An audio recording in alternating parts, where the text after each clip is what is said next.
Hello दोस्तों, Nobel bye JPG में आपका स्वागत है। यहाँ पर हम आपको दिलचस्प नोबल से आधारित कहानियाँ पेश है। हर कहानी में जीवन, प्रेम, संघर्ष और जीवन की अनोखी कहानी होती है। यदि आपको हमारी कहानी पसंद आती है तो कृपया हमारे चैनल को सब्सक्राइब करें और लाइक करना न भूलें। आपका समर्थन हमें और बेहतर बनाने में मदद करता है। अध्याय 81 अपमानित। वरिष्ठ गोंग, भविष्य में भी कोरजोन में गठबंधन बनाने की अनुमति नहीं है। हानजू ने धीरे से पूछा, जैसे कि वह गोंग लुयुन से डर रहा हो। बेशक, मैंने पहले भी कहा है, एक मुख्य शिष्य के रूप में, जब तक आप एजियो ड्रैगन स्कूल के प्रति वफादार हैं, तब तक ये ठीक है। अपनी खुद की शक्ति बनाने के लिए गठबंधन बनाने की अनुमति नहीं है। मुझे इन कोर्ट की परवाह नहीं है, क्योंकि वे लोग सिर्फ बेतरतीब भीड़ हैं और उन्हें हमारे एजियो ड्रैगन स्कूल से कोई मतलब नहीं है। लेकिन कोर जोन में मैं, गोंग लुयुन, गठबंधन बनाने के किसी भी निरर्थक प्रयास की अनुमति नहीं देता। हानसू, तुम्हारी इज्जत की खातिर मैं उन लोगों की जांच नहीं करूंगा। जाओ और उनसे कहो कि वे जल्दी से विंग्स एलायंस बैज उतार दें।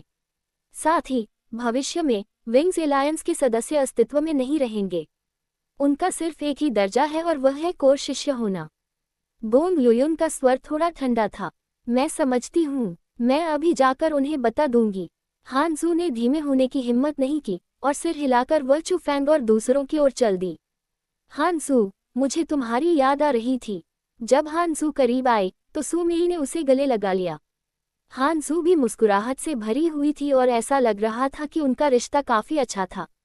छोटी मेई, क्या तुम सच में कोरजोन में विंग्स एलायंस को जारी रखने की योजना बना रही हो? हानजू ने मुस्कुराते हुए पूछा। मम्मा, हम ऐसा करने की योजना बना रहे हैं। क्या कुछ गड़बड़ है? होशियार सू मेई ने हानजू के शब्दों के पीछे का अर्थ समझ लिया। अगर यह पहले होता तो आप ऐसा कर सकते थे, लेकिन हाल ही में सीनियर गोंग ने एक आदेश पारित किया और वह था कोरजोन में किसी भी गठबंधन या शक्तियों के निर्माण पर रोक लगाना। इसलिए कोरजोन में सभी गठबंधन भंग कर दिए गए हैं। हानजू ने समझाया और कहा, वरिष्ठ गोंग, वह गोंग लुयुन है। ये शब्द सुनकर सीटुयू और अन्य लोग मदद नहीं कर सके और अपनी नज़र पास के गोंग लुयुन पर डाली और उनकी आंखों में डर की एक झलक उभर आई। उसके अलावा और किसमें ऐसी शक्ति है? तो वरिष्ठ हानजू, हम आपका मतलब समझते हैं। हम कोर जोन में विंग्स अलायंस नहीं बनाएंगे। सीटुयू ने अपनी छाती पर लगा बैज मजबूती से उतार दिया। ये देखकर विंग्स अलायंस के अन्य सदस्यों ने भी अपने बैज उतार दिए।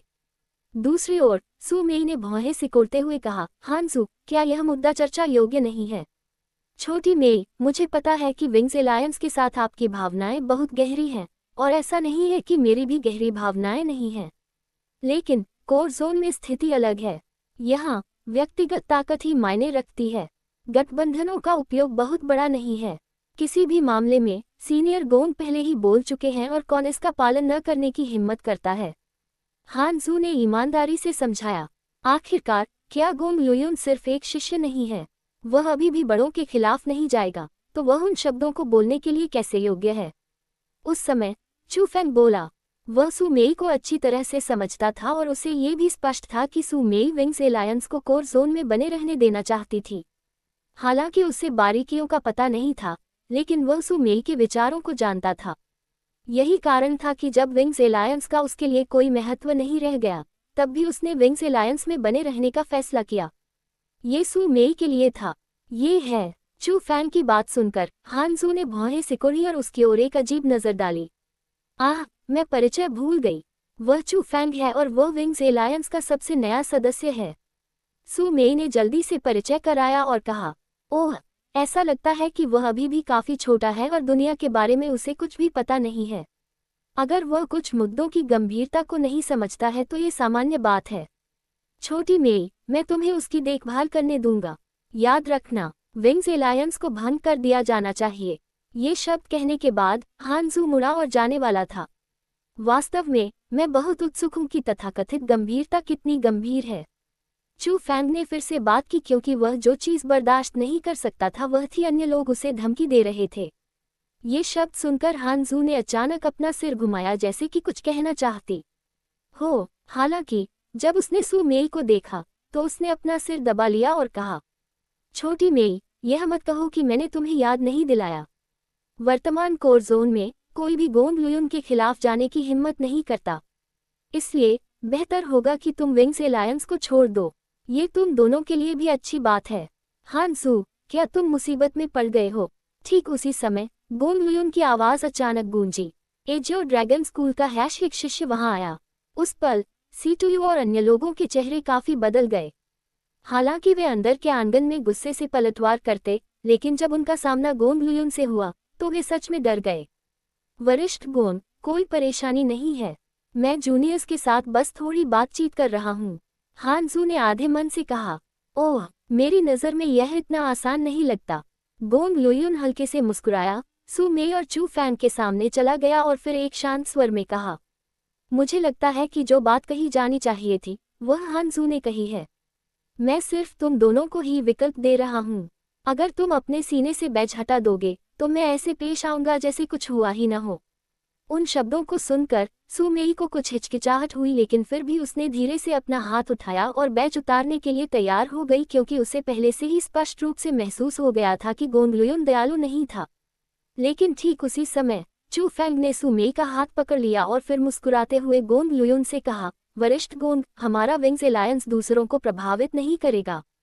क्या इसे भंग करने की कोई सख्त जरूरत है? फुसफुसाहट, लेकिन किसने सोचा होगा कि गोंग लुयुन ने कुछ नहीं कहा, अपना हाथ उठाया और चू फैंग के चेहरे की ओर थप्पड़ मारा। स्वोश, उस पल चू फैंग घबरा गया।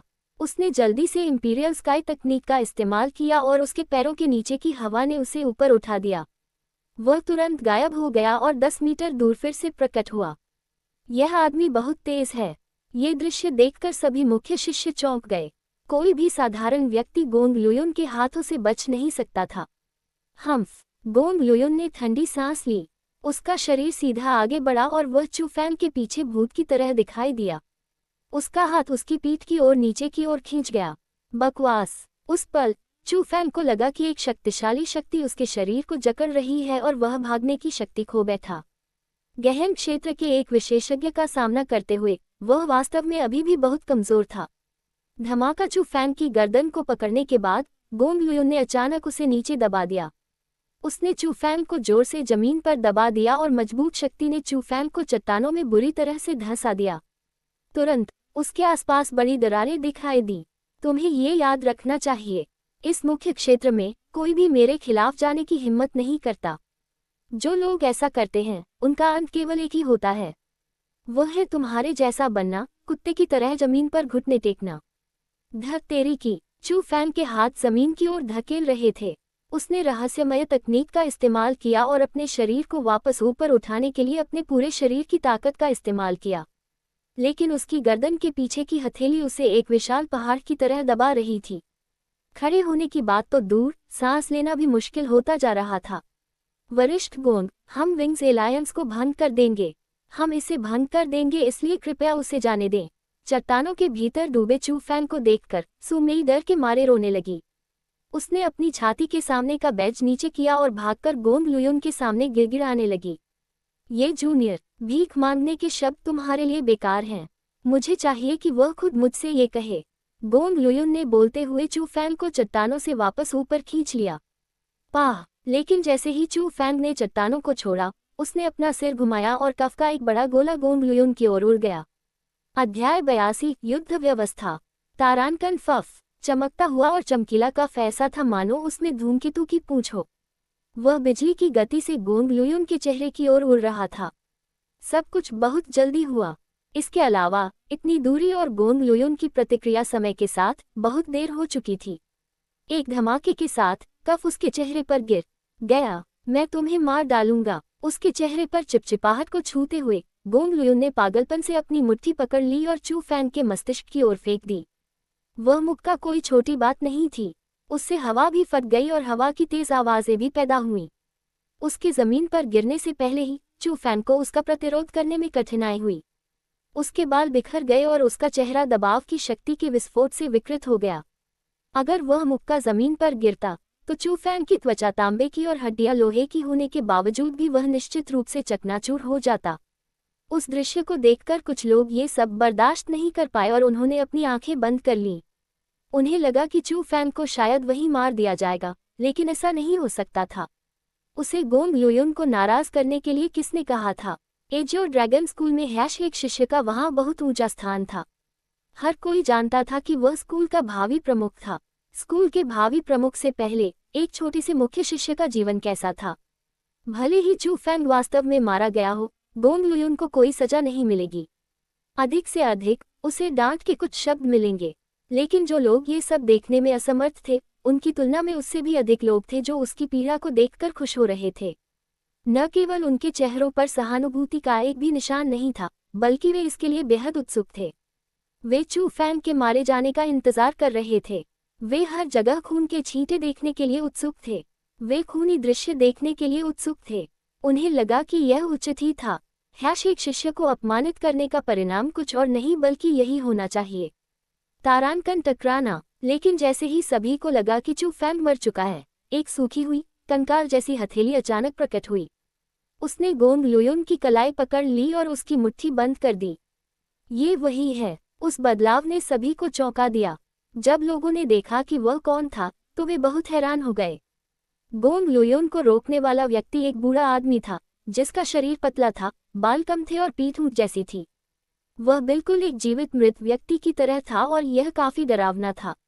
जहां तक उनका सवाल है, भीड़ को ये भी पता था।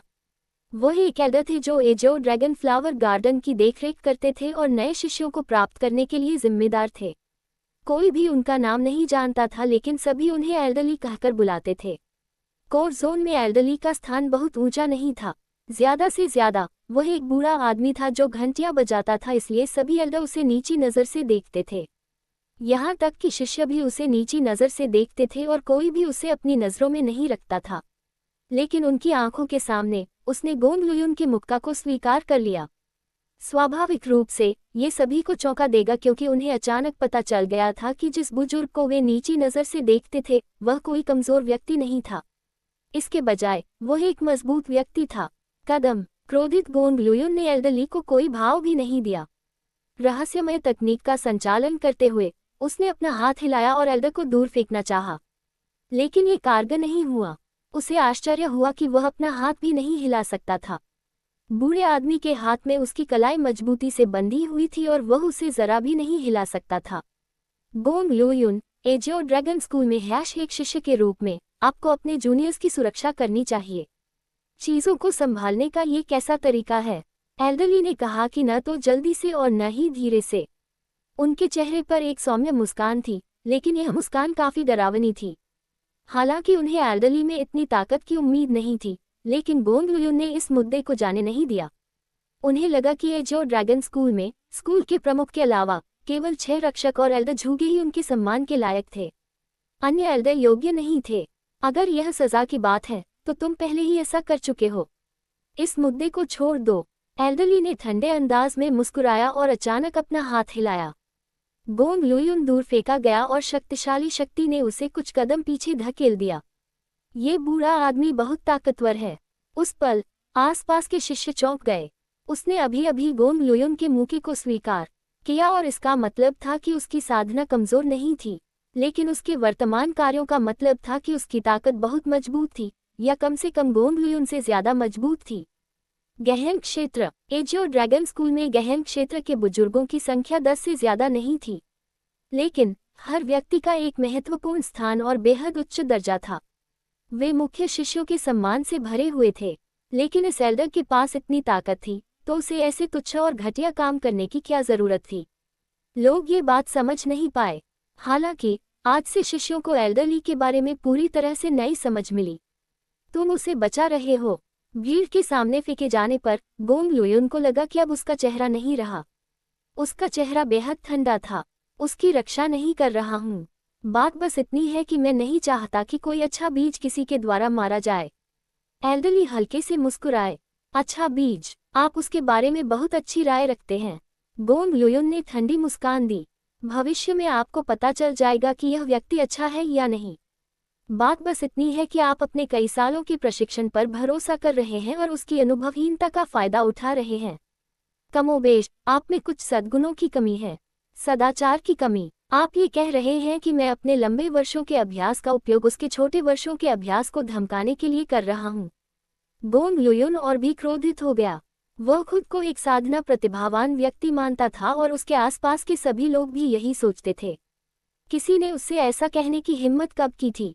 उसके लिए ये कहना अस्वीकार्य था कि वह बदमाशी कर रहा था क्योंकि उसके पास साधना का लंबा समय था।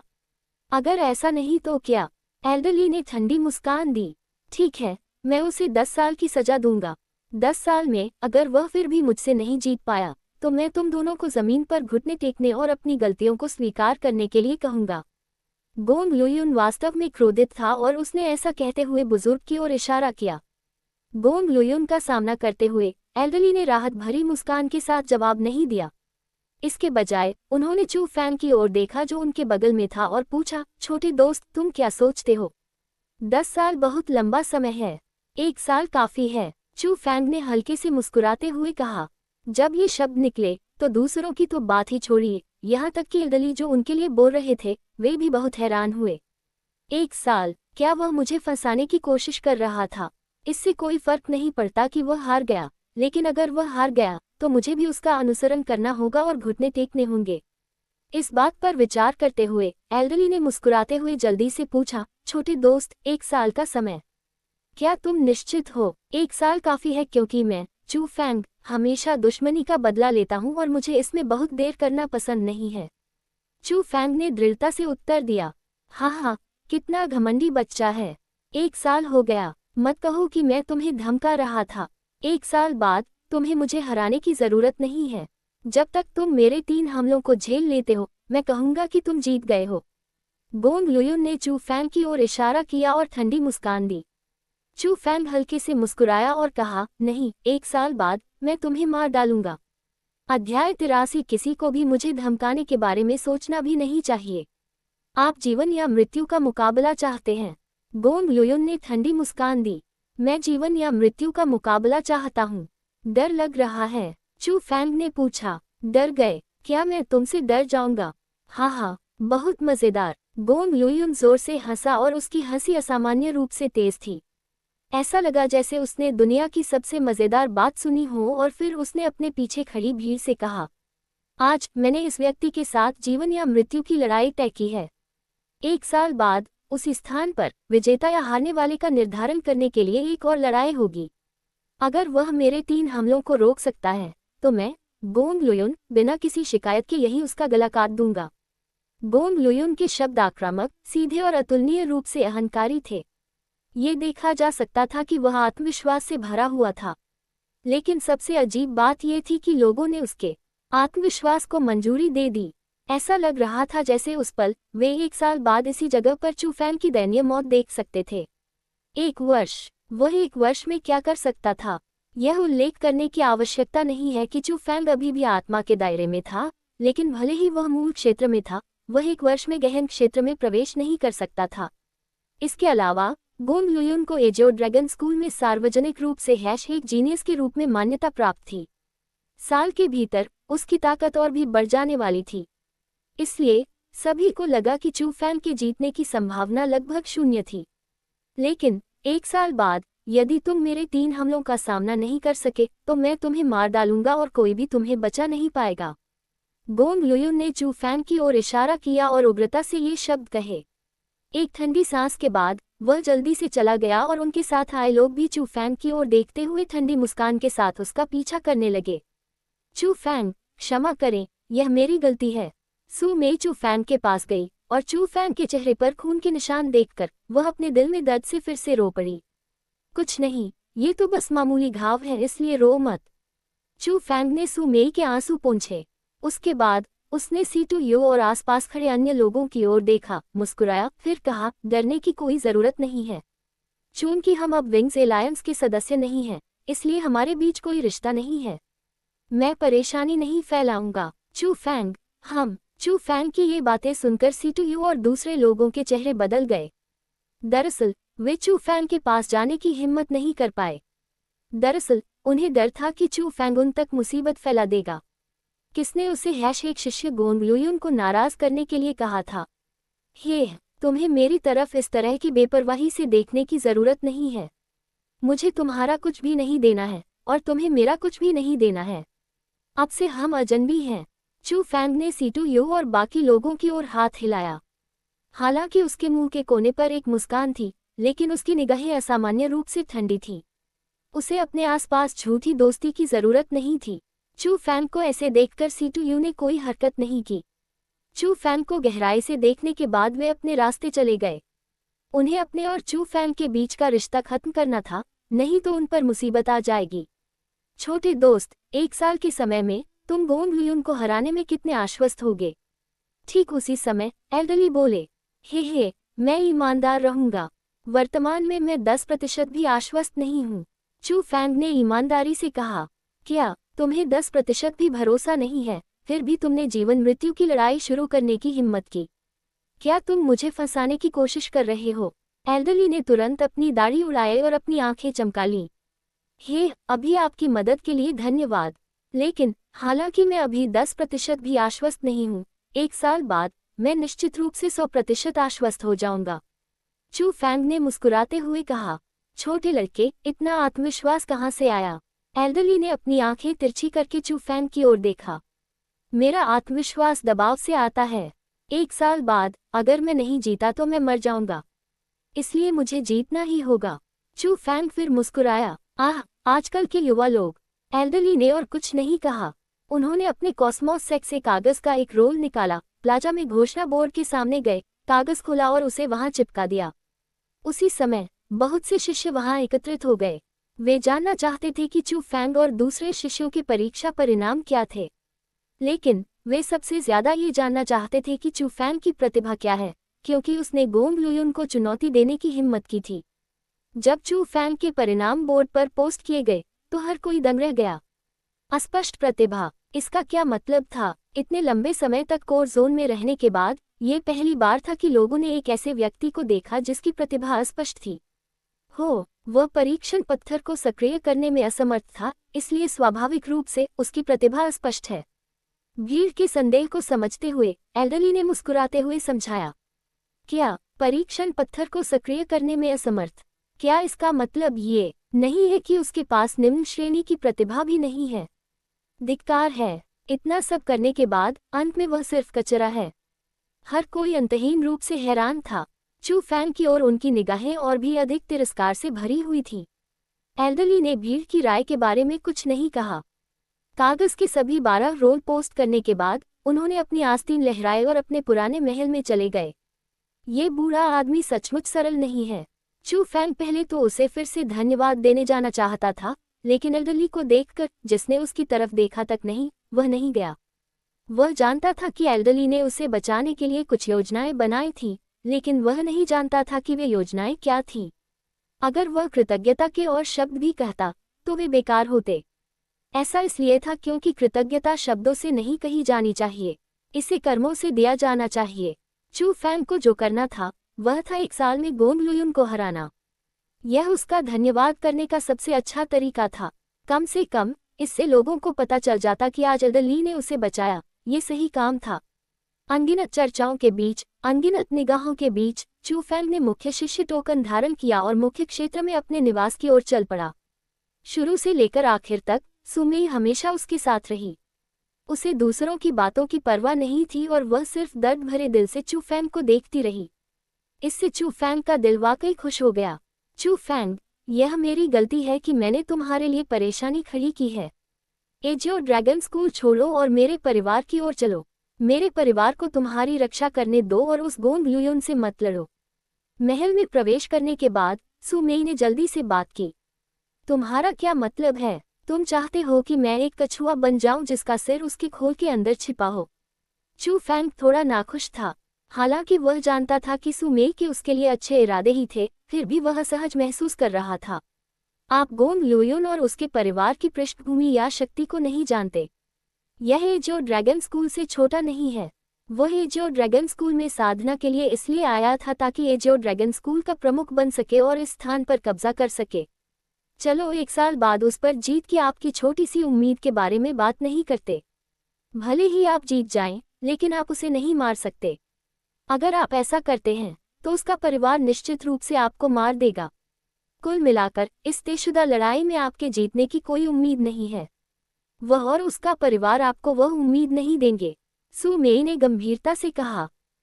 अगर ऐसा है तो मैं न केवल उसे मार दूंगा बल्कि उसके परिवार को भी खत्म कर दूंगा। सू मेई, मुझे पता है कि तुम मेरे लिए सोच रही हो, लेकिन मैं, चू फैंग, कभी नहीं डरता।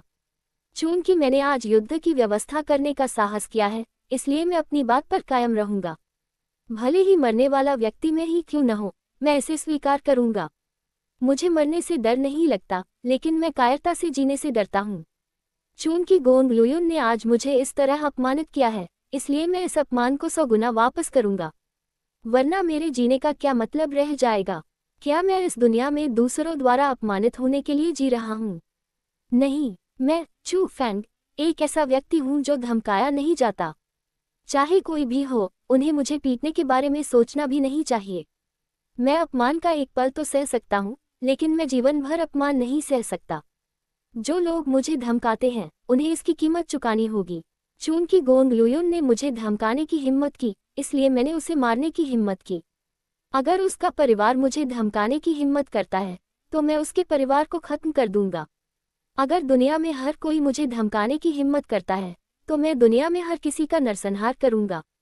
जब तक मैं मर नहीं जाता, पूरी दुनिया में कोई भी मुझे धमकाने के बारे में नहीं सोच सकता। चू फैंग।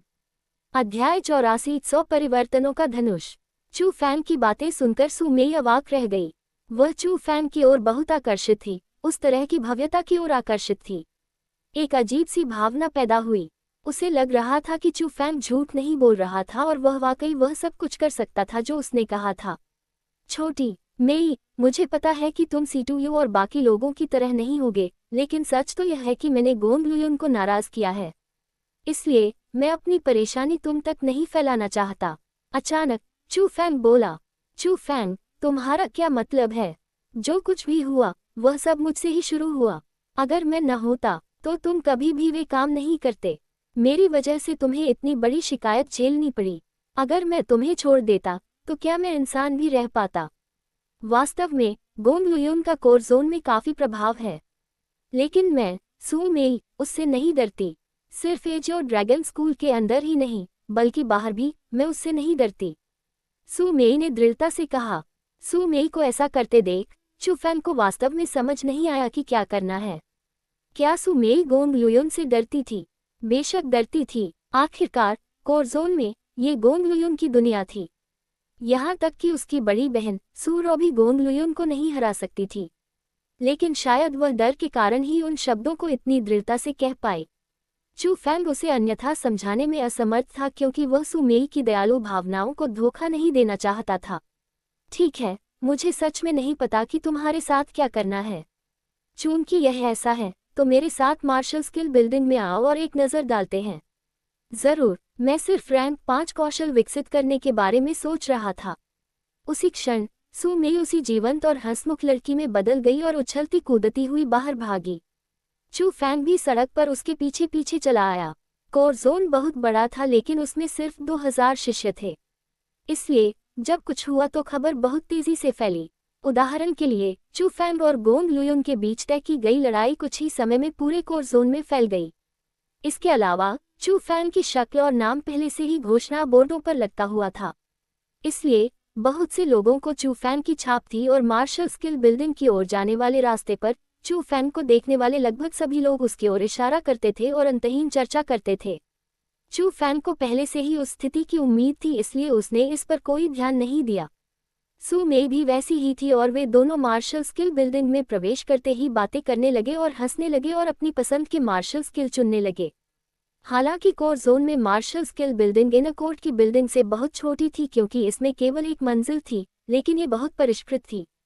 सबसे खराब स्किल केवल रैंक 3 स्किल थे और सबसे अच्छे रैंक 5 स्किल थे। बेशक, मार्शल कौशल के अलावा रहस्यमय तकनीकें भी थीं, लेकिन वे केवल शुरुआती स्तर की रहस्यमय तकनीकें थीं। उन दोनों के लिए जो श्वास तकनीक में साधना कर रहे थे, वे उतने उपयोगी नहीं थे, इसलिए उनका मुख्य लक्ष्य एक मार्शल कौशल पुस्तक चुनना था। रैंक 5 मार्शल कौशल, 100 परिवर्तनों का धनुष। कितना अजीब नाम है। चारों ओर चक्कर लगाने के बाद चू फैंग को 100 परिवर्तनों का धनुष नामक एक पुस्तक की ओर आकर्षित किया गया। वह इसे पलटने से खुद को रोक नहीं सका और जैसे ही उसने देखा, चू फैंग को यह और भी अधिक पसंद आया। यह एक प्रकार का संघनन मार्शल कौशल था और आध्यात्मिक ऊर्जा को नियंत्रित करने में कठिनाई बहुत अधिक थी। यह आध्यात्मिक ऊर्जा को शरीर से बाहर निकालता था और इसे युद्ध के लिए हथियारों में संघनित करता था। अपनी पसंद के अनुसार वे इसे विभिन्न आकृतियों में संघनित कर सकते थे। चाकू, भाले, तलवारें, हलबर्ड, कुल्हाड़ी, युद्धक कुल्हाड़ी, हुक, पिचफोर्क, त्रिशूल, लाठी, लांस, क्लब, चाबुक, डंडा, हथौड़े, पंजे, सभी प्रकार के हथियारों के आकार को संक्षिप्त करके बनाया जा सकता है। पुस्तक में हथियारों के आक्रमण क्रम भी दिए गए हैं, लेकिन सबसे कठिन काम धनुष को संघनित करना था। अगर धनुष को संघनित करके बनाया जाता तो वह आध्यात्मिक ऊर्जा का उपयोग तीर के रूप में कर सकता था और उन्हें 10 मील से अधिक दूर तक मार सकता था। इसकी गति बहुत तेज थी और लगभग कोई भी इसे चकमा नहीं दे सकता था। यह एक बहुत ही प्रभावशाली तरीका था। इसलिए यही कारण है कि 100 परिवर्तनों का धनुष रैंक 5 कौशल के भीतर एक प्रथम श्रेणी के मार्शल कौशल के रूप में गिना जा सकता है। स्वाभाविक रूप से खेती की कठिनाई भी बहुत अधिक थी। ये वाला इसे अंतिम रूप देने के बाद चू फेंग ने किताब ली और इसे पंजीकृत कर लिया। सू मेई द्वारा मार्शल कौशल चुनने का इंतजार करने के बाद वे दोनों मार्शल स्किल बिल्डिंग से बाहर चले गए। लेकिन जैसे ही वे मार्शल स्किल बिल्डिंग से बाहर निकले, 20 से ज्यादा मुख्य शिष्य वहां इकट्ठे हो गए। सभी मुख्य शिष्यों के चेहरे पर दया नहीं थी और उस समय उन्होंने पहले से ही उन दो लोगों को घेर लिया और उनके भागने का रास्ता रोक दिया। तुम क्या कर रहे हो? अपने चारों ओर मुख्य शिष्यों को देखकर सू मेई ने भौहें सिकोड़ी और ऊंची आवाज में पूछा। वह जानबूझकर ऊंची आवाज में बोल रही थी। आखिरकार वे अभी भी मार्शल स्किल बिल्डिंग के प्रवेश द्वार पर थे, इसलिए वह मार्शल स्किल बिल्डिंग के बुजुर्ग को बाहर खींचकर उसकी मदद लेना चाहती थी। लेकिन यह व्यर्थ था। बुजुर्ग ने सू मेई की चीख साफ सुनी, फिर भी उसे पूरी तरह से अनदेखा कर दिया। दूसरी ओर मार्शल स्किल बिल्डिंग के भीतर के शिष्य भागकर बाहर आए और निरीक्षण करने लगे। आप सू मेई हैं, सू रो की छोटी बहन? शिष्यों में से एक ने आगे बढ़कर पूछा। क्या कोई समस्या है? सू मेई का चेहरा बर्फ की तरह ठंडा था। हो, मैंने सुना है कि आपके पास मध्यम श्रेणी की प्रतिभा थी और यह पहले से ही कोर जोन के भीतर भी काफी दुर्लभ है। आपकी प्रतिभा के साथ मुझे यकीन है कि भविष्य में आपका नाम अजूर ड्रैगन लीडरबोर्ड पर देखा जा सकता है। लेकिन अपनी प्रतिभा के बावजूद आप इस आदमी के साथ क्यों हैं? उसके इतने करीब चलने में कुछ भी अच्छा नहीं है। एक अन्य पुरुष शिष्य ने हंसते हुए कहा। मैं जिसके साथ रहना चाहती हूँ उसके साथ रह सकती हूँ। यह मेरा अपना मामला है और इसका आप में से किसी से कोई लेना देना नहीं है। सू मेई ने ठंडे स्वर में कहा।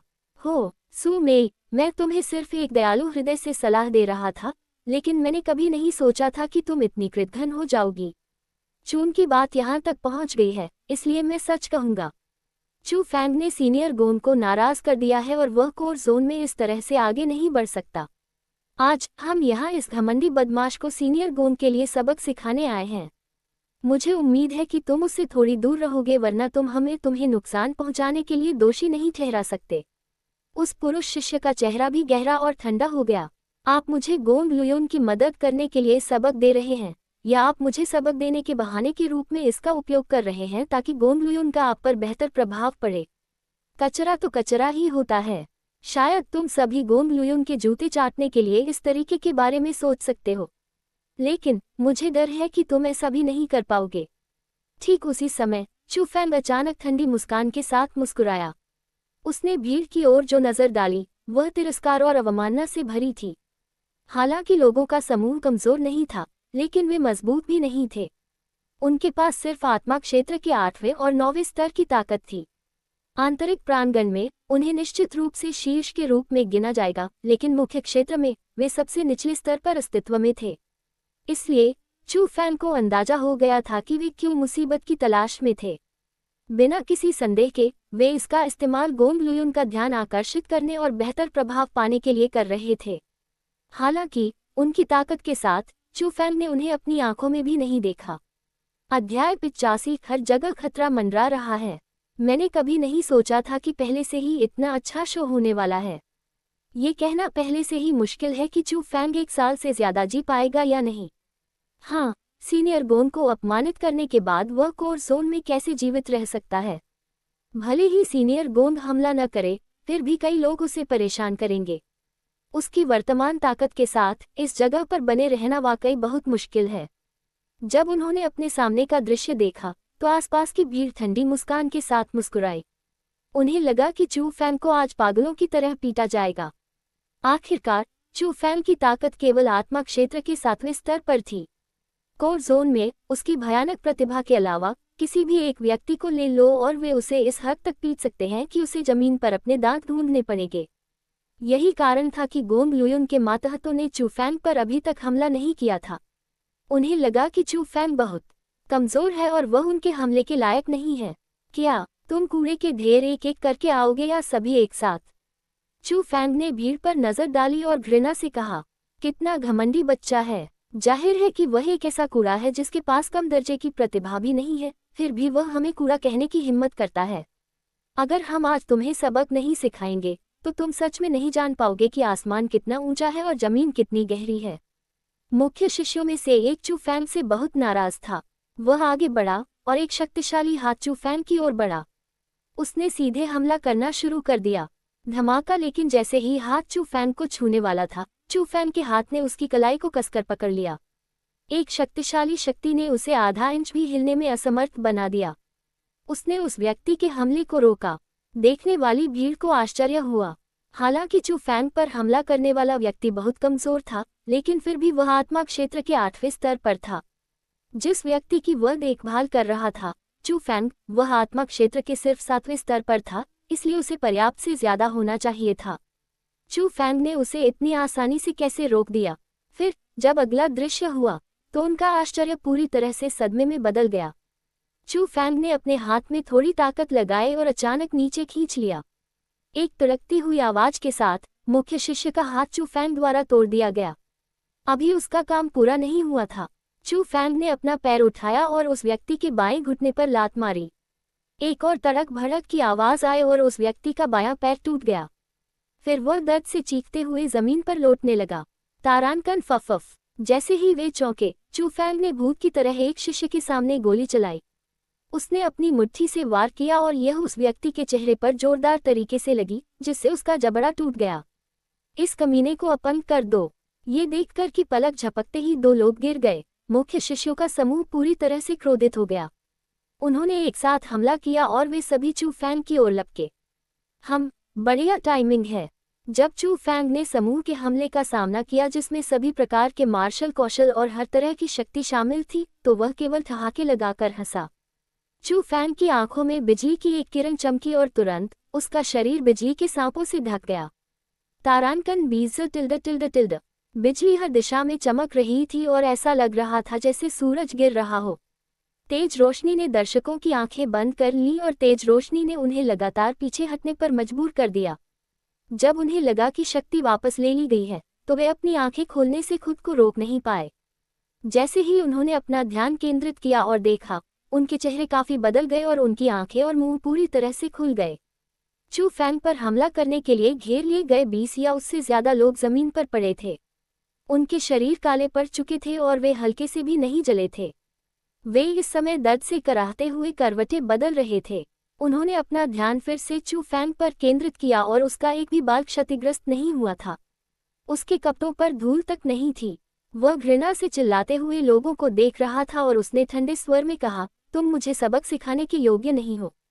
अपनी बात समाप्त करने के बाद चू फैंग ने अपनी ठंडी निगाहें भीड़ की ओर घुमाई। चू फैंग की निगाहें देखने वाले लोग कांप उठे और उनके दिलों में ठंडक बढ़ने लगी। वे एक कदम पीछे हटने से खुद को नहीं रोक पाए। यहाँ तक कि मूल क्षेत्र के विशेषज्ञ भी अपवाद नहीं थे। उन लोगों को देखते हुए जिनके चेहरे पर दूसरों की आपदाओं में खुशी के भाव थे, लेकिन वर्तमान में उनके चेहरे पर घबराहट के भाव थे, सू मेई के साथ जाने से पहले चू फैंग के मुंह के कोने पर एक ठंडी मुस्कान आ गई। हे भगवान, यह आदमी इतना भयानक कैसे है? अभी जो माहौल है उसमें वह आत्मा के दायरे का कचरा कैसे है? यहाँ तक कि मूल दायरे के लोगों के पास भी ऐसा नहीं हो सकता।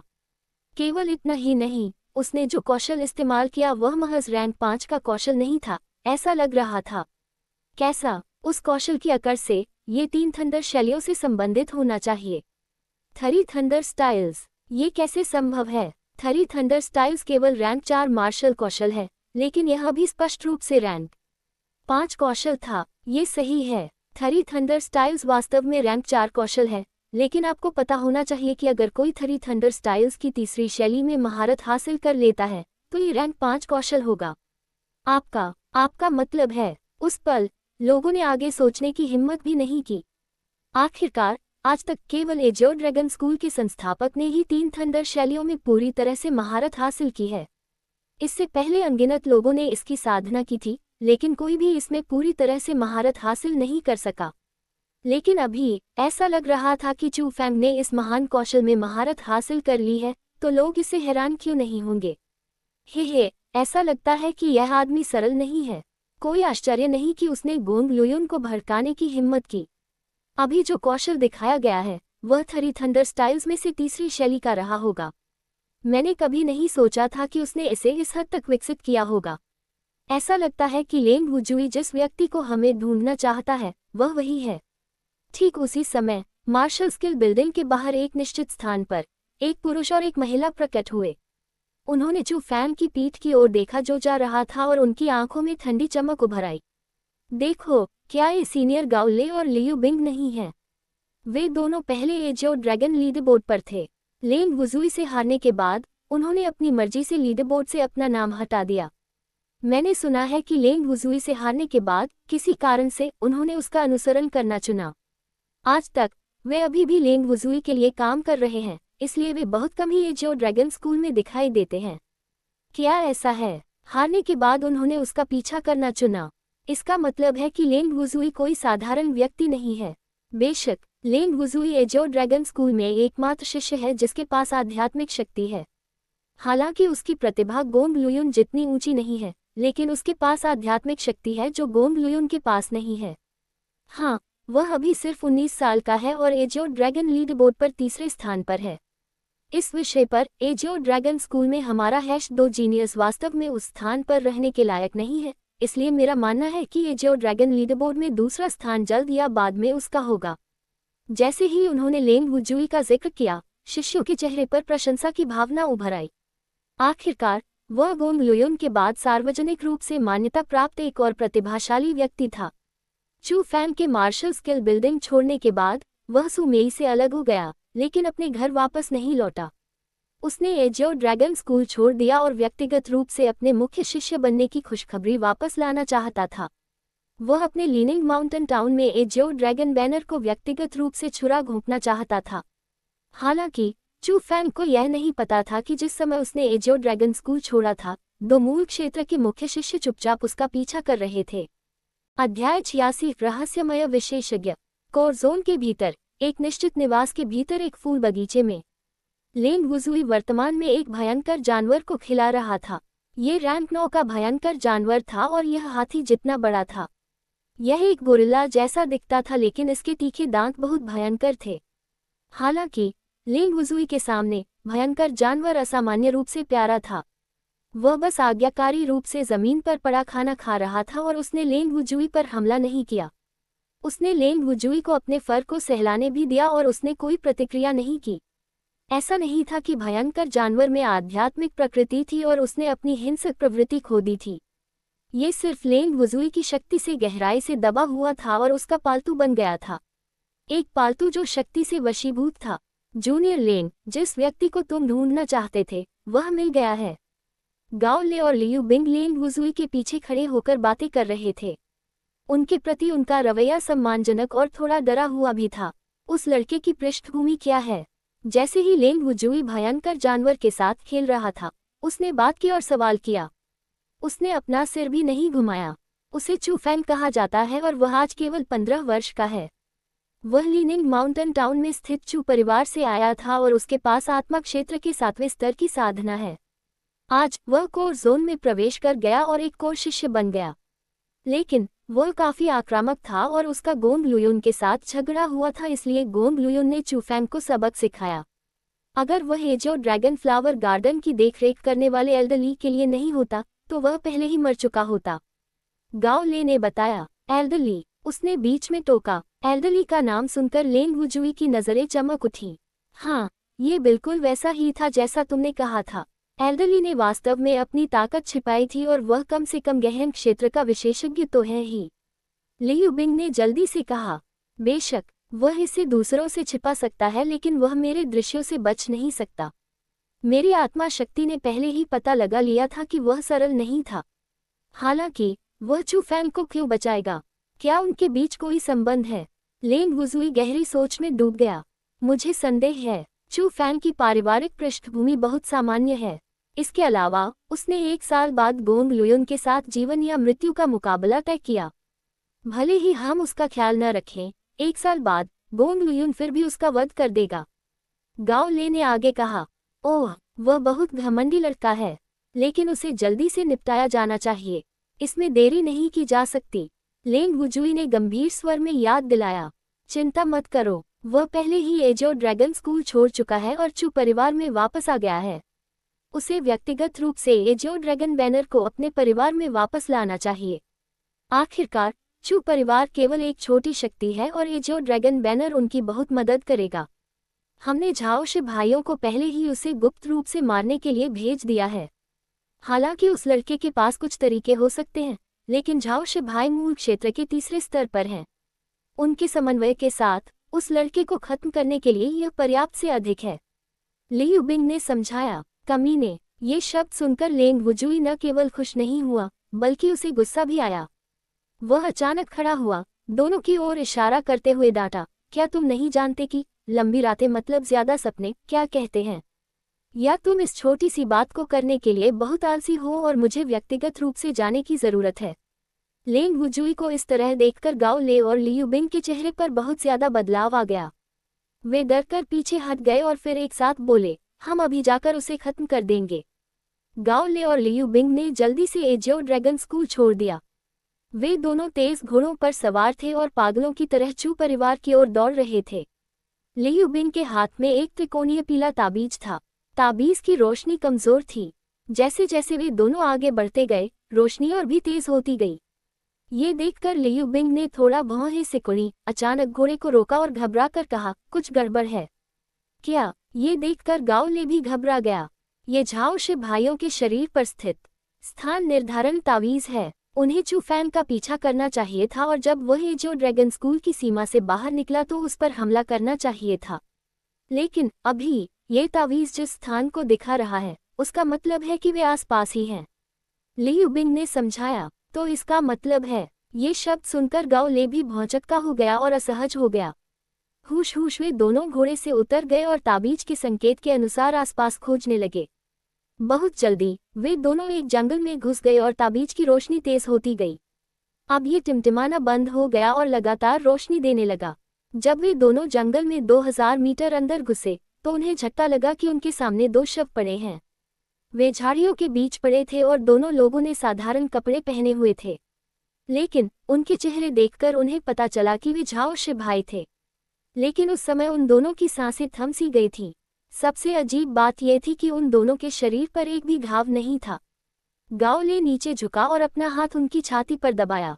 कुछ देर तक महसूस करने के बाद उसकी भौहें तन गईं और उसने गंभीर भाव से कहा, उनके अंग टूट गए और वे अत्यधिक दबाव के कारण मर गए। ये कैसे संभव है? चू फैंग केवल आत्मा क्षेत्र के 7वें स्तर पर है, इसलिए उसके पास इतना मजबूत दबाव कैसे हो सकता है? झाओशी भाई मूल क्षेत्र के तीसरे स्तर के विशेषज्ञ थे। उन शब्दों को सुनकर लियू बिंग का चेहरा भी पीला पड़ गया। किसी व्यक्ति को मौत के घाट उतारने के लिए दबाव का इस्तेमाल करने का मतलब था कि उसके पास अपने प्रतिद्वंद्वी से कम 3 स्तर अधिक की साधना होनी चाहिए और चू फैंग ऐसा नहीं कर सकता था। इसका मतलब था कि चू फैंग के पास मदद थी और वह मदद मूल क्षेत्र के कम से कम 6ठे स्तर की थी। ऐसा लगता है कि लेंग वुजुई ने सही अनुमान लगाया है। हमने वास्तव में चू फैंग को कम आंका था। गाओ ले ने असहाय होकर आह भरी और उसकी निगाहें अंतहीन रूप से झपकती रहीं, बिना किसी को पता चले कि वह क्या सोच रहा था। हम क्या करें? चू फैंग के पास विशेषज्ञ हैं और वह व्यक्ति कम से कम मूल क्षेत्र के 6ठे स्तर पर है, शायद उससे भी अधिक शक्तिशाली। यदि उस व्यक्ति के पास 9वें स्तर की ताकत है तो भले ही हम एक साथ हमला करें, हम उस व्यक्ति को हरा भी नहीं पाएंगे। लियू बिंग के पास और कोई विचार नहीं था। आखिरकार वे मूल क्षेत्र के केवल 8वें स्तर पर थे। स्वाभाविक रूप से उन्हें किसी अज्ञात दुश्मन का सामना करने का कोई भरोसा नहीं था। अगर हम इसी तरह वापस गए तो हमें लेंग वुजुई द्वारा निश्चित रूप से दंडित किया जाएगा। आप उसके तरीकों को जानते हैं। हम सिर्फ उसकी कठपुतलियां हैं और उसे जरा भी दया नहीं आएगी। आप उस जहर का स्वाद नहीं चखना चाहेंगे जो दिल को छेद देता है और हड्डियों को छलनी कर देता है ना? नहीं, बिल्कुल नहीं। जहर शब्द सुनते ही लियू बिंग का चेहरा तुरंत पीला पड़ गया। यहाँ तक कि उसका शरीर भी कांपने लगा और उसकी निगाहें भय से भर गईं। तो हमें चू फैंग को खत्म करना होगा, वरना लेंग वुजुई हमें मारक दवा देना जारी नहीं रखेगा। मैं उस जहर के बारे में सोचने से भी ज्यादा मर जाना पसंद करूंगा, गाओ ले ने दृढ़ता से कहा। लियू बिंग ने बिना किसी हिचकिचाहट की सहमति में सिर हिलाया। चू फैंग को इस बात का बिल्कुल भी पता नहीं था कि लेंग वुजुई उसे गुप्त रूप से मारना चाहता है, इसलिए स्वाभाविक रूप से उसे यह नहीं पता था कि जो दो लोग उसे मारना चाहते थे वे पहले से ही छुपकर मारे जा चुके थे। उस समय उसका मूड बहुत अच्छा था क्योंकि कुछ दिनों की यात्रा के बाद वह आखिरकार लीनिंग माउंटेन टाउन में वापस लौट आया था। चू फैंग ने जब सोचा कि अगर वह चू युआन को उसके मुख्य शिष्य बनने की खबर सुनाता है तो उसके चेहरे पर क्या खुशी होगी, तो वह हंसने से खुद को रोक नहीं पाया। यह आभा ये चाचा की है। लेकिन अचानक चू फैंग के चेहरे पर बहुत ज्यादा बदलाव आया। उसे लगा कि पास से कुछ आभाएं आपस में मिल रही हैं और इसका मतलब साफ था कि लोग लड़ रहे थे। लड़ने वालों में से एक में उसका सबसे बड़ा चाचा चू रेनई भी था। अध्याय 87 चू परिवार की मुश्किलें। लीनिंग माउंटेन टाउन की ओर जाने वाली सड़क पर चू रेनई और चू परिवार के कुछ सदस्यों को लोगों के एक समूह द्वारा घेर लिया गया और उन पर हमला किया गया।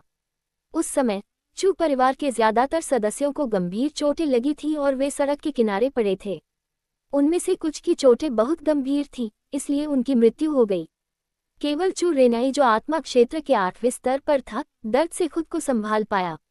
लेकिन 8वें स्तर पर 6 लोगों और 7वें स्तर पर कई घायल दुश्मनों का सामना करते हुए चू रेनई स्पष्ट रूप से नुकसान में था। उसके शरीर पर अनगिनत घाव थे और वह बड़ी बड़ी सांसें लेकर मुश्किल से सांस ले रहा था। वर्तमान में असहायता उसकी नज़र में थी। चू रेनई, तुमने कभी नहीं सोचा होगा कि हमने तुम्हारा कई घंटे इंतजार किया है न? आज तुम्हारे चू परिवार को कोई नहीं बचा सकता। कितने चू परिवार के सदस्य वापस आएंगे, कितने मरेंगे? पुरुष नेता ने उग्रता से कहा। माँ झोंग, मेरे चू परिवार की तुम्हारे माँ परिवार से कोई दुश्मनी नहीं है। तुम चू परिवार की मदद क्यों कर रहे हो और मेरे चू परिवार को नुकसान क्यों पहुँचा रहे हो? चू रेनई ने जोर से सवाल किया। हाँ, चू रेनई, तुम्हें अपने दिल में स्पष्ट होना चाहिए कि हम तुम्हारे चू परिवार से निपटने के लिए एक साथ क्यों आ रहे हैं। तुम्हें लगता है कि तुम इस बात को दूसरों से छिपा सकते हो? माजोंग ने ठंडे स्वर में मुस्कुराते हुए चू रेनई के चारों ओर भीड़ लगा दी और हत्या का इरादा प्रकट किया। हमें अभी भी ये देखना होगा कि क्या तुम मेरे चू परिवार से निपटने की क्षमता रखते हो। लेकिन ठीक उसी समय एक स्पष्ट आवाज गरज के समान फूट पड़ी। अचानक आए आवाज से माँ परिवार डर के मारे उछल पड़ा और जल्दी से अपना सिर घुमाकर पीछे देखने लगा। इस मामूली सी हरकत ने सभी को चौंका दिया। उन्होंने एक बड़े सफेद घोड़े पर सवार एक युवक को देखा। वह धीरे धीरे उनकी दिशा में जा रहा था और जाहिर है वह व्यक्ति चू फैंग था। वह चू परिवार का युवक है। चू फैंग, वह वापस क्यों आया है? कुछ गड़बड़ है। उसके कपड़े देखो, ये एजियो ड्रैगन स्कूल के मुख्य शिष्यों के कपड़े हैं। चू परिवार की सभा में लोगों ने चू फैंग को पहले भी देखा था, इसलिए उन्होंने उसे एक नज़र में ही पहचान लिया। हालांकि जब उन्होंने चू फैंग के मुख्य शिष्य के कपड़े देखे तो वे सभी बहुत हैरान हो गए। चू परिवार की सभा समाप्त हुए अभी 1 महीना भी नहीं बीता था, लेकिन स्पष्ट रूप से चू फैंग जो केवल एक आंतरिक दरबारी शिष्य था, इतनी जल्दी एक मुख्य शिष्य बन गया। ये बिल्कुल अकल्पनीय था। हालांकि वे जानते थे कि चू फैंग की प्रतिभा प्रभावशाली थी और वह भविष्य में बेहद उपयोगी साबित होगा, लेकिन उन्होंने कभी नहीं सोचा था कि उसकी प्रतिभा इतनी उत्कृष्ट थी। यह उनकी कल्पना से परे थी। चू फैंग, भागो! अचानक चू रेनी चिल्लाया। उसे घेर लो, उसे भागने मत दो। ये सुनकर माजोंग ने इस पर प्रतिक्रिया व्यक्त की और जल्दी से भीड़ को चू फैंग को घेरने का निर्देश दिया। चू फैंग के लिए उसने लोगों के समूह को अपनी नजरों में भी नहीं लिया। वह वहीं खड़ा था, घोड़े पर ऊंचा और नीचे की ओर देख रहा था, बेहद घबराई हुई भीड़ जिसने उसके बाहर निकलने पर रोक लगा दी थी। हाँ, तुम छोटे शैतान हो, तुम बहुत प्रभावशाली हो, उस उम्र में एजियो ड्रैगन स्कूल के मुख्य शिष्य बन गए हो। अगर हम तुम्हें आगे बढ़ने देंगे तो ये बहुत भयानक होगा। चू फैंग के भागने का रास्ता बंद होते देख माजोंग राहत में हंसा। ये सही है, आज हमें चू परिवार को पूरी तरह से खत्म कर देना चाहिए, नहीं तो भविष्य में अंतहीन परेशानियां होंगी। बाकी लोगों ने भी उसकी बात दोहराई। आखिरकार चू फैंग की प्रतिभा बहुत भयानक थी, इतनी मजबूत कि इससे उन्हें डर लगने लगा। अगर उन्होंने चू फैंग को नहीं मारा तो भविष्य में बहुत सारी परेशानियां होंगी। कमीने, तुम मेरे चू परिवार को खत्म करना चाहते हो, जाओ सपने देखो। उस पल चू रेनई पागल हो गया और आगे बढ़ गया। आज चू परिवार पर वास्तव में एक विपत्ति आ गई और लगभग पूरा लीनिंग माउंटेन टाउन नष्ट होने वाला था। चू परिवार की उम्मीदें युवा पीढ़ी पर टिकी थी और जाहिर है चू फैंग युवा पीढ़ी के भीतर उनकी सबसे बड़ी उम्मीद थी। हालांकि वह व्यक्तिगत रूप से चू फैंग को पसंद नहीं करता था, चू परिवार का हिस्सा होने के नाते उसे चू फैंग की रक्षा करनी थी, भले ही वह अपने जीवन का बलिदान दे। चू फैंग, भागो, यूए एर और अन्य लोगों से कहो कि वे लीनिंग माउंटेन टाउन में वापस न लौटें। चू रेनई ने जितना संभव हो सके उतना वध किया, वह जोर से चिल्लाया। तुम अपना ख्याल भी नहीं रख सकते और फिर भी दूसरों को बचाना चाहते हो। सबको मार डालो। माजोंग ने ठंडी सांस ली और अपने हाथों में लोहे की ब्लेड लेकर चू रेनई की ओर लहराया और हमला किया। उसी समय अन्य लोगों ने भी चू फैंग पर हमला किया। उनकी हरकतें बेरहम थीं और वे वास्तव में मारने की योजना बना रहे थे। हुश, माजोंग भी आत्मा क्षेत्र के 8वें स्तर पर था, लेकिन वह अपने स्वास्थ्य के वर्षों में था। चू रेनी के पहले से ही गंभीर रूप से घायल होने के अलावा माजोंग का ब्लेड असामान्य रूप से मजबूत था। कुछ चोक्स के बाद चू रेनी अतुलनीय रूप से तनावग्रस्त हो गया था। उसकी गति पहले से ही धीमी हो गई थी और उसके लिए बचाव करना मुश्किल था। टिल्ड। लेकिन ठीक उसी समय उसके पीछे से दर्द की अंतहीन चीखें सुनाई देने लगी। पहले तो माजोंग ने इसे नजरअंदाज कर दिया और उसने ये भी सोचा कि यह उसके अपने अधीनस्थ थे जो चू फैंग को पीट रहे थे। हालांकि जितना ज्यादा उसने सुना उतना ही उसे लगा कि कुछ गड़बड़ है। वे आवाजें उसके अपने अधीनस्थों की लग रही थीं और आसपास से चू परिवार के सदस्य के चेहरे पर आश्चर्य के साथ साथ खुशी भी थी। उसे आखिरकार समझ में आ गया कि शायद चीजें उतनी आसानी से नहीं हुई जितनी उसने कल्पना की थी। तारानकन फफ, यह महसूस करते हुए कि कोई गलत था, माजोंग ने हमला करने का नाटक किया और फिर एक तरफ भाग गया। एक नजर डालते ही वह तुरंत दंग रह गया। उसने देखा कि माँ परिवार के सदस्यों का शरीर और सिर अलग हो गए थे और उनकी सांसें थम गई थी।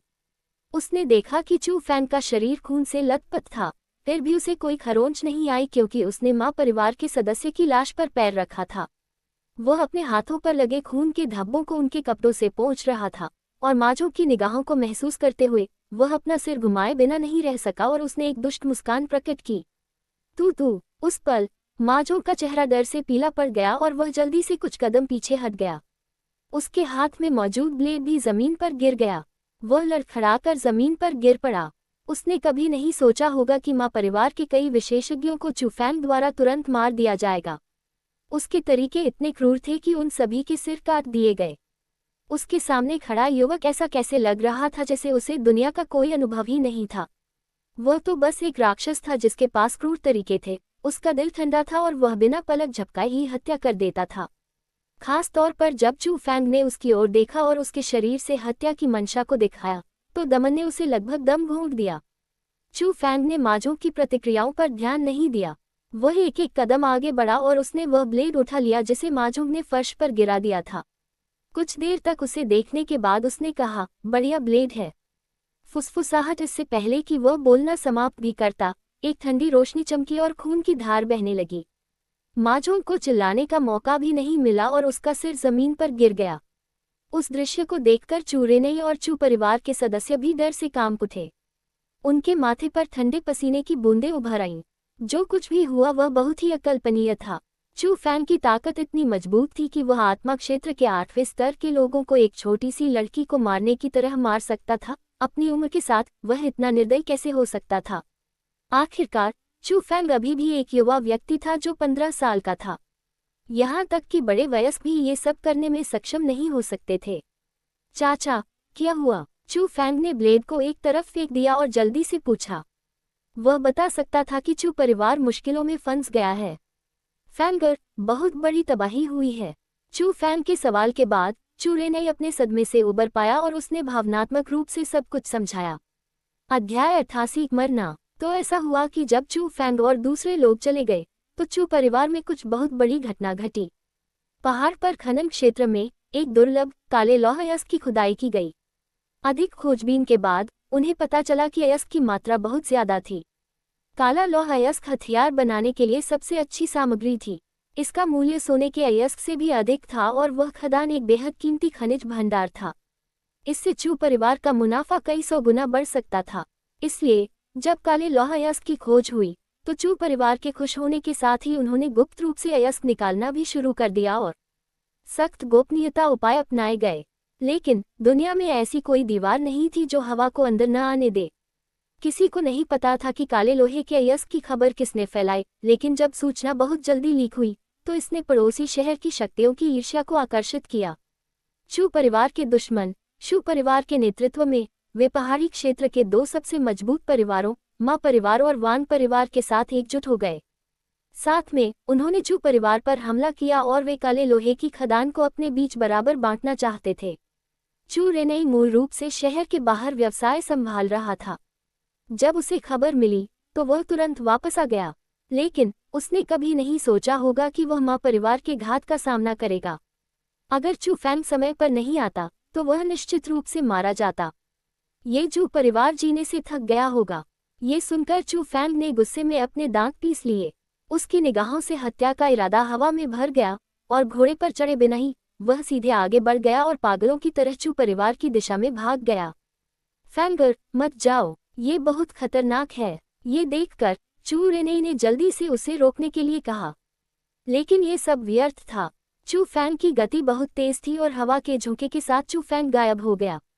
उस पल चू रेनेई जो कुछ कहना चाहता था वह केवल अपने शब्दों को वापस निगल सकता था। थोड़ी देर बाद वह होश में आया और अतुलनीय आश्चर्य के साथ बोला, फैंगर की गति, क्या उसकी ताकत पहले ही आत्मा के दायरे से बाहर हो चुकी है? चू रेनेई की बातें सुनकर बुरी तरह घायल चू परिवार के सदस्यों ने सदमे में अपना मुंह चौड़ा कर लिया। इसका क्या मतलब था जब उसने उस उम्र में आत्मा के दायरे की शक्ति को पार कर लिया? ये बस इतना था कि उनके दिमाग की सहन शक्ति उससे कहीं ज्यादा थी। लीनिंग माउंटेन टाउन चू परिवार पर आधारित था। चू परिवार द्वारा व्यवस्था बनाए रखी जाती थी और नागरिकों की सुरक्षा चू परिवार द्वारा की जाती थी। ये कहना अतिशयोक्ति नहीं होगी कि यह छोटा शहर एक छोटे आकार का देश था। इसके अलावा हाल ही में हुई काली लोहे की खदान के कारण चू परिवार ने लीनिंग माउंटेन शहर में पहले से ही सुरक्षा की कई परतें तैयार कर ली थी ताकि उन लोगों से बचाव किया जा सके जो उनके प्रति बुरी नीयत रखते थे। लेकिन उनके सामने जू, मा और वांग परिवार के हमले से लीनिंग माउंटेन टाउन की सुरक्षा की परतें टूट गईं और शहर के लगभग सभी नागरिकों का कत्लेआम हो गया। चू परिवार ही एकमात्र ऐसा था जो संघर्ष जारी रख पाया। हालांकि चू युवानबा चाहे कितना भी ताकतवर क्यों न हो, जू, मा और वांग परिवार के 3 मालिकों का सामना करते समय स्वाभाविक रूप से वह नुकसान में होगा। वर्तमान में उसका चेहरा कागज की तरह सफेद था। उसके पूरे शरीर पर खून लगा हुआ था और वह जमीन पर आधा घुटनों के बल बैठा हुआ था और जोर जोर से हाँफ रहा था और खांस रहा था। पिताजी, चू युवानबा के पास लड़ने की ताकत नहीं बची थी। ये देखकर चू युआन जल्दी से उसके पास पहुंचा।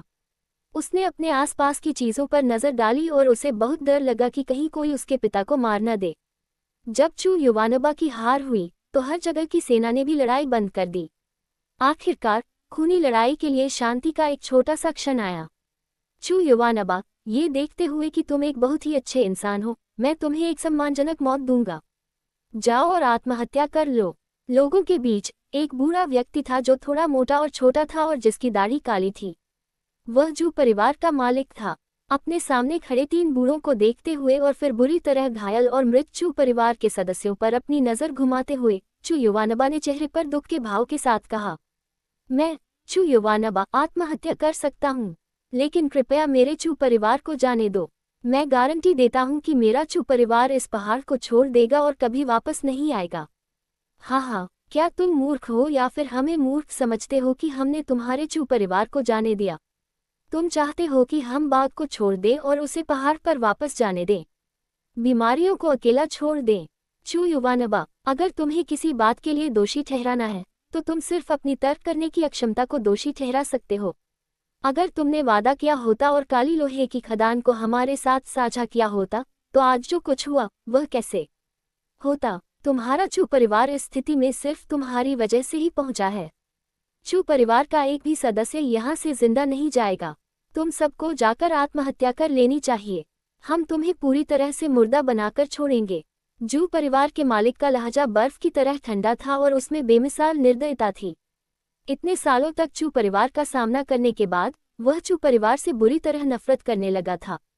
वह चू परिवार को सांस लेने का कोई मौका कैसे दे सकता था? आह टिल्ड टिल्ड टिल्ड, वाह टिल्ड टिल्ड टिल्ड। लेकिन उसी समय चू परिवार के घर के बाहर अचानक चीखने की आवाजें आने लगीं। चीखें एक के बाद एक आ रही थीं और कुछ एक ही समय पर हो रही थी। लगातार होने वाली इस चीख से काफी डर लग रहा था। उस समय चू परिवार के आंगन में मौजूद हर एक व्यक्ति के चेहरे पर बहुत ज्यादा भाव बदल गए। खास तौर पर शू, वांग और मा परिवार के लोग, वे तुरंत ही असहज हो गए। ऐसा इसलिए था क्योंकि चू परिवार के लोगों को पहले से ही चू परिवार के निवास के भीतर रहने के लिए मजबूर किया गया था। केवल उनके पुरुष ही निवास के बाहर रह गए थे। लेकिन यह मनहूस चीखें बस कुछ पल के लिए ही थीं। बहुत जल्दी ही सन्नाटा छा गया। हालांकि इस खामोशी ने लोगों को बेचैन कर दिया। टाटा परिवार के मालिक, मुझे बचाओ। लेकिन इससे पहले कि वह 3 कदम भी भागता, उसके पीछे एक ठंडी हवा का झोंका आया और एक काला लोहे का ब्लेड उड़ता हुआ उसके ऊपर आ गिरा। एक झटके के साथ उस जू परिवार के सदस्य का सिर अनगिनत निगाहों के सामने हवा में उड़ गया। अंत में वह तरबूज की तरह जमीन पर गिर गया, जबकि उसका शरीर अभी भी वहीं खड़ा था, दौड़ने की मुद्रा में। यह उस पल, चाहे वह जू परिवार हो या वांग परिवार, वे अंतहीन सदमे में थे। उनके चेहरे पीले पड़ गए क्योंकि जू परिवार का जो सदस्य मारा गया था वह आत्मा क्षेत्र के 8वें स्तर का विशेषज्ञ था। आत्मा क्षेत्र का 8वां स्तर, ऐसे व्यक्ति को इतनी आसानी से मार दिया गया। ये 3 पारिवारिक गुरुओं के सामने भी किया गया था, इसलिए ये कल्पना की जा सकती है कि हमला करने वाला व्यक्ति कितना शक्तिशाली था। जैसे ही सभी की नसें खींच रही थी, अचानक चू परिवार के निवास के बाहर कदमों की स्पष्ट आवाजें गूंजने लगी और मौजूदा सन्नाटे को तोड़ दिया। लेकिन जब उस समय धीमे कदमों की आवाज सुनाई देती थी तो लोग बेचैन और भयभीत हो जाते थे, मानो हर कदम उनके दिलों की धड़कन बढ़ा रहा हो। अंत में भीड़ की निगाहों के सामने एक आकृति उभरी। वह एक युवक था, एक युवक जो नीले रंग का लंबा लबादा पहने हुए था और एक बड़ा बैनर पकड़े हुए था। बैनर बहुत खास था। इस पर एक हरे रंग का कुंडलित ड्रैगन था। बीच में 3 बड़े शब्द लिखे थे। यह एजियो ड्रैगन स्कूल का प्रतीक था, जिसे एजियो ड्रैगन बैनर कहा जाता था। लेकिन दबंग एजियो ड्रैगन बैनर की तुलना में वह युवक स्पष्ट रूप से अधिक भयानक था। उसके युवा चेहरे पर खून था और उसके पूरे शरीर से खून की बदबू आ रही थी और साथ ही एक बेहद गंभीर हत्या का इरादा भी था। तारांकन टकराना। अचानक युवक के हाथ में पकड़ा हुआ बड़ा बैनर नीचे गिर गया। उसने जोर से बैनर को पत्थर की शिलाओं में घुसा दिया और झटके से उसमें कई दरारें पड़ गईं। आज जो लोग मेरे चू परिवार पर आक्रमण करेंगे वे मर जाएंगे। अध्याय 89। अब आपकी बारी है। आज जो लोग मेरे चू परिवार पर आक्रमण करेंगे वे मर जाएंगे। चू फैन की आवाज में शक्ति भर गई। हर एक शब्द उनकी आत्मा में समा गया। लगभग हर कोई जिसने ये वाक्य सुना वह सिहर उठा और उसकी रीढ़ की हड्डी में सिहरन दौड़ गई। चू परिवार भी इसका अपवाद नहीं था। उनके सामने खड़ा युवक बहुत ही भयानक था। उसका पूरा शरीर खून से लथपथ था और उसकी दम घोंटने वाली हत्या की मंशा ने दूसरों को उसे एक युवक के रूप में स्वीकार करने की हिम्मत नहीं दी। उन्होंने अनजाने में उसे एक राक्षस समझ लिया, एक ऐसा राक्षस जो बिना पलक झपकाए हत्या कर देता है। आप कौन हैं? जू परिवार के मालिक ने सबसे पहले चिल्लाकर पूछा। ये वो उत्तर था जिसे हर व्यक्ति जानना चाहता था।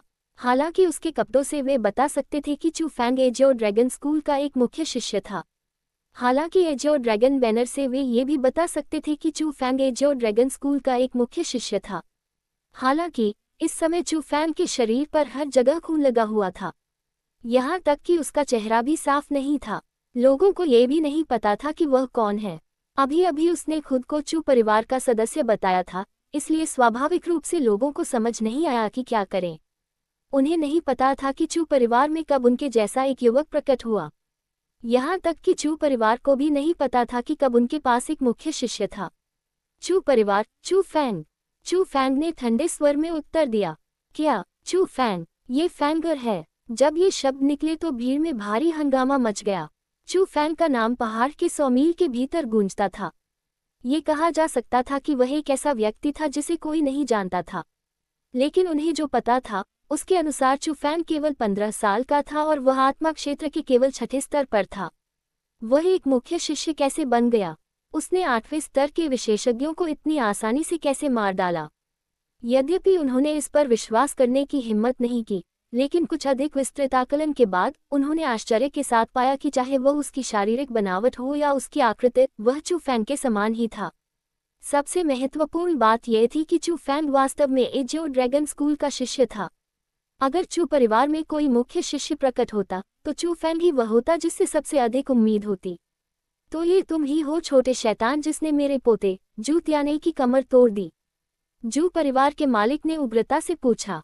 उसका कौशल घटिया था, उसकी कमर तोड़ना परोपकार था। चू फैंग ने अप्रसन्नता से कहा। तुम? जू परिवार का मालिक बेहद क्रोधित था। बोलते हुए वह हमला करना चाहता था, लेकिन इससे पहले कि वह मौका पाता, उसे वान परिवार के स्वामी और माँ परिवार के स्वामी ने रोक लिया। उन्होंने बहुत गंभीरता से कहा, क्या तुम नहीं देखते कि वह अपने हाथों में क्या पकड़े हुए है? यह एजियो ड्रैगन बैनर है। तो क्या हुआ अगर यह एजियो ड्रैगन बैनर है? इस व्यक्ति ने मेरे पोते को नुकसान पहुंचाया। वह बिस्तर से उठ नहीं सकता और आज तक भी वह अपने बिस्तर से उठकर चलने में सक्षम नहीं है। भविष्य में वह कोई मार्शल खेती भी नहीं कर पाएगा। आज मुझे इस व्यक्ति की हत्या करनी होगी। जू परिवार के मालिक ने गुस्से में दहाड़ लगाई। क्या तुम पागल हो? AJIO dragon banner AJIO dragon school का प्रतीक है। बैनर होने का मतलब है एजियो ड्रैगन स्कूल की सुरक्षा होना। अगर तुमने चू फैंग को छूने की भी हिम्मत की तो न केवल तुम बल्कि हमारे 2 परिवारों पर भी विपत्ति आ जाएगी। दोनों परिवार के मालिक बहुत डरे हुए थे। वे चू परिवार से नहीं डरते थे, लेकिन उन्हें एजियो ड्रैगन स्कूल से डरना था। हालांकि एजियो ड्रैगन स्कूल एजियोर प्रांत के भीतर केवल एक द्वितीय श्रेणी का स्कूल था, लेकिन उनके लिए वे अभी भी एक बहुत बड़ा राक्षस थे। एजियो ड्रैगन स्कूल को एक बड़ी सेना भेजने की भी जरूरत नहीं थी। कुछ आंतरिक दरबार के बुजुर्गों को भेजा जा सकता था और उनके परिवार को खत्म कर दिया जा सकता था। उन्हें भड़काने या अपमानित करने की हिम्मत नहीं थी। तुम दोनों पागल हो। क्या हमारे पास अभी वापसी का कोई रास्ता है? क्या तुम नहीं देख सकते कि चू परिवार हमारी वजह से क्या बन गया है? अभी हमारे पास पीछे हटने का कोई रास्ता नहीं है। अगर हम चू फैंग को मार देते हैं तो हम एजियो ड्रैगन स्कूल को नाराज कर देंगे। अगर हम उसे नहीं मारते हैं तो एजियो ड्रैगन स्कूल भी हमें जाने नहीं देगा। हालांकि अगर हम अभी चू फैंग को मार देते हैं तो एजियो ड्रैगन स्कूल को तुरंत खबर नहीं मिलेगी। हम अभी भी अपना सामान पैक करके निकल सकते हैं। अगर हम उसे नहीं मारते हैं तो एजियो ड्रैगन स्कूल बहुत जल्दी लोगों को भेज देगा और कुछ भी पीछे नहीं छोड़ेगा। जू परिवार के मास्टर ने गंभीरता से कहा। ये शब्द सुनकर दोनों परिवार के स्वामी भी गहरी सोच में डूब गए। अचानक उन्हें लगा कि जू परिवार के स्वामी सही कह रहे थे। आज तो उन्होंने चू परिवार को इस हद तक मजबूर कर ही दिया। चू परिवार जिसे एजियो ड्रैगन स्कूल का समर्थन प्राप्त था, उसे कैसे माफ कर सकता था? वे वास्तव में एक मृत अंत में चले गए। अगर वे अंत तक मारते तो उनके पास अभी भी आशा की एक किरण होती, लेकिन अगर वे उस पल रुक जाते तो केवल मौत का रास्ता होता। फैंगर, भागो, हमें छोड़ दो। यह महसूस करते हुए कि स्थिति ठीक नहीं चल रही थी, चू युआन जोर से चिल्लाया। फैंगर, भाग जाओ। केवल अपनी जान देकर ही तुम हमारे चू परिवार का बदला ले सकते हो। उसी समय चू परिवार के स्वामी चू युवानबा ने भी जोर से चिल्लाकर कहा। ये सुनकर तीनों शक्तियों जू, वांग और माँ ने चू फैंग के भागने को रोकने के लिए तैयारी की। तीनों परिवार के मालिकों ने मूल क्षेत्र की अपनी आभा भी उत्सर्जित की और चू फैंग पर हमला करने की तैयारी की। तारांकन था, लेकिन ठीक उसी समय चू फैंग न केवल पीछे हटा बल्कि आगे भी बढ़ा। खून से सने चेहरे पर एक आत्मविश्वास भरी मुस्कान उभरी और उसने कहा, मैंने पहले ही कह दिया था, जो मेरे चू परिवार पर आक्रमण करेगा वह मर जाएगा। फुफकार इससे पहले कि वह कहना खत्म भी करता, हवा का एक झोंका आया और चू फैंग गायब हो गया। आह टिल्ड। लगभग उसी समय जब चू फैंग गायब हुआ, आंगन में कई चीखें गूंजी। जब उन्होंने देखा तो उन्होंने देखा कि जू परिवार के कई सदस्यों के सिर कटे हुए थे और चू फैंग ने उन्हें मार डाला था। फुसफुसाहट, लेकिन जैसे ही उन्हें इस बारे में पता चला, चू फैंग फिर से गायब हो गया। इसके बाद माँ परिवार के कई सदस्यों की मौत हो गई। कमीने, हाथ मिलाओ और उसे मार डालो। उसी समय जू परिवार का स्वामी दहाड़ता हुआ चू फैंग की ओर दौड़ा। उसके तुरंत बाद वांग और माँ परिवार का स्वामी भी उसके पीछे पीछे गया। उस समय चू युवानबा, चू युआन और अन्य लोग बेहद तनाव में थे।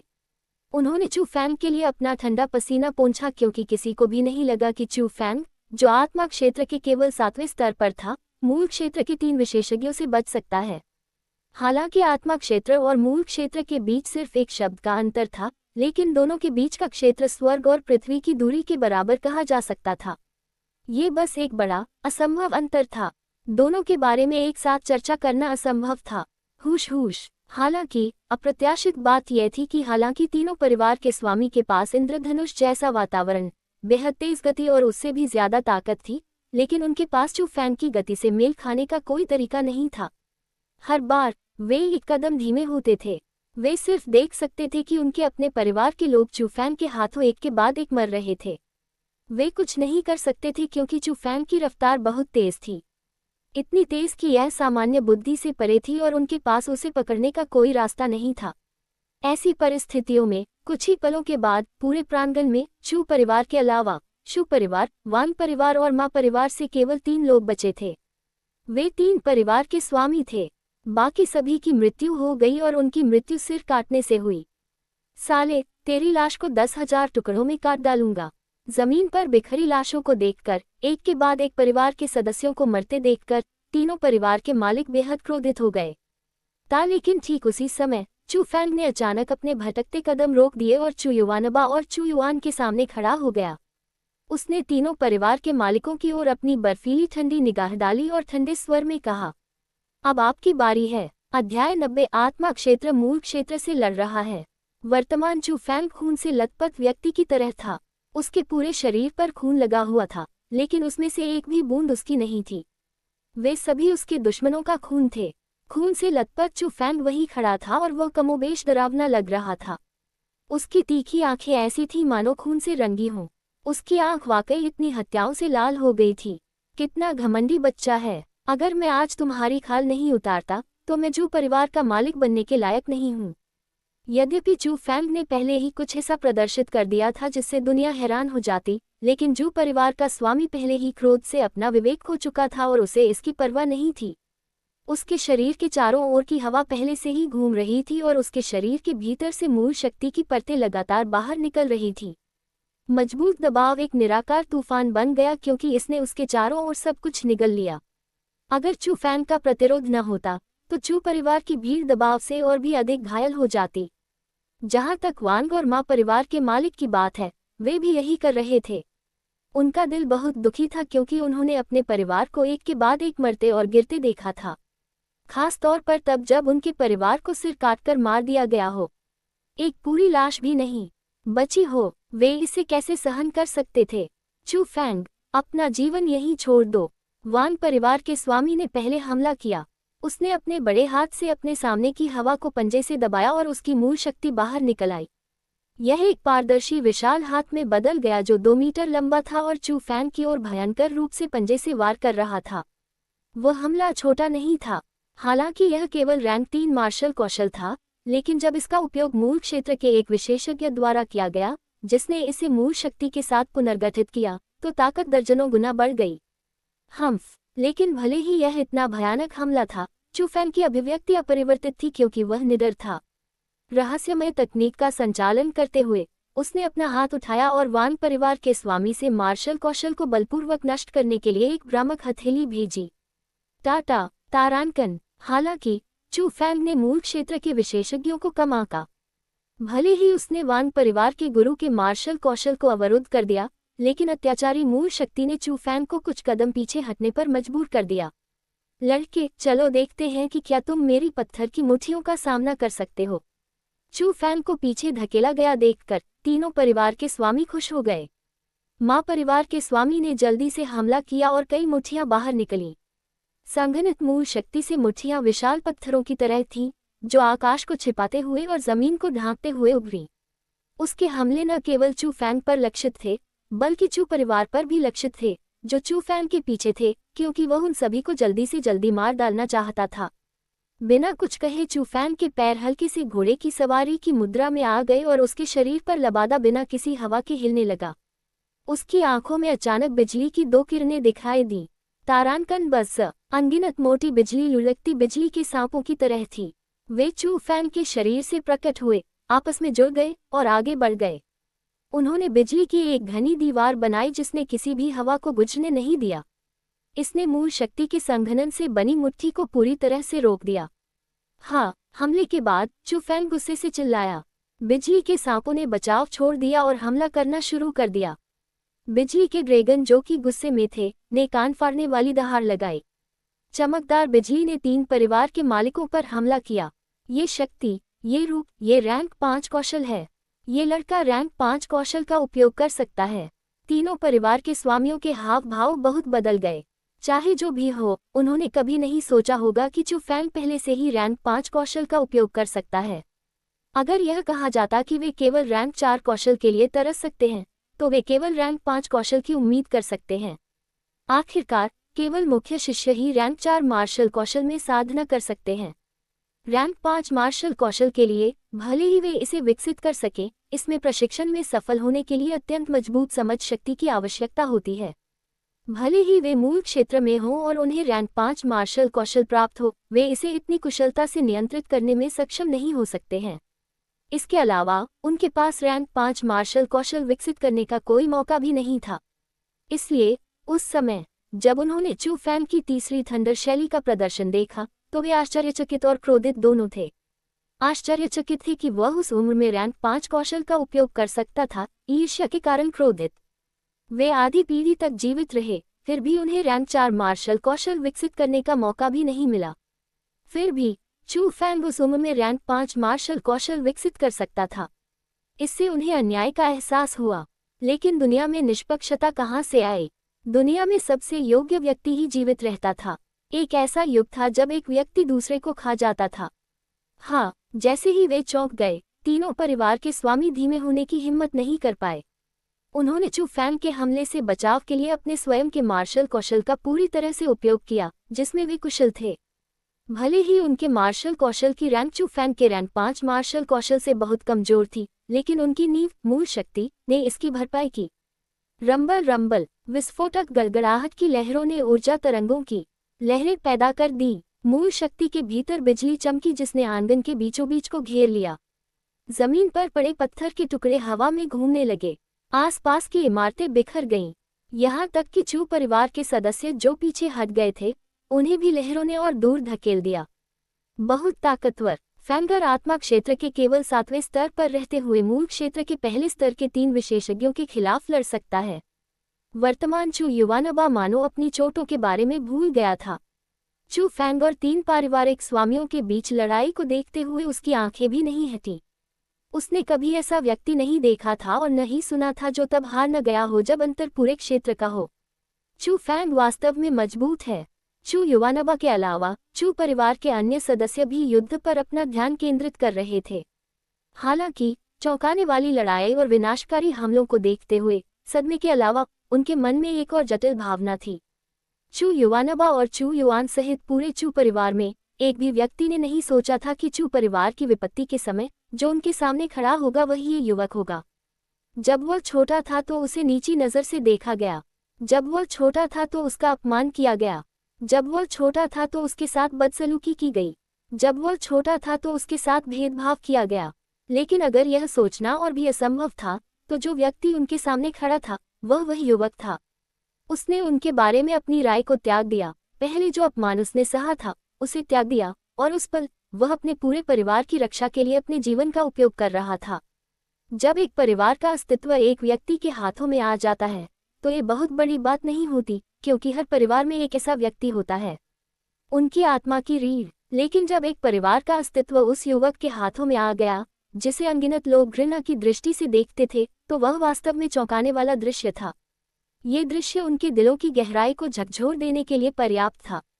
शुभकामनाएं चू फैंग। चाहे वे इसके लिए तैयार हों या नहीं, उस समय चू परिवार के सदस्यों के हर एक दिल में वे शब्द गूंज रहे थे। उनके सामने चू परिवार का अस्तित्व वास्तव में चू फैंग के हाथों में था।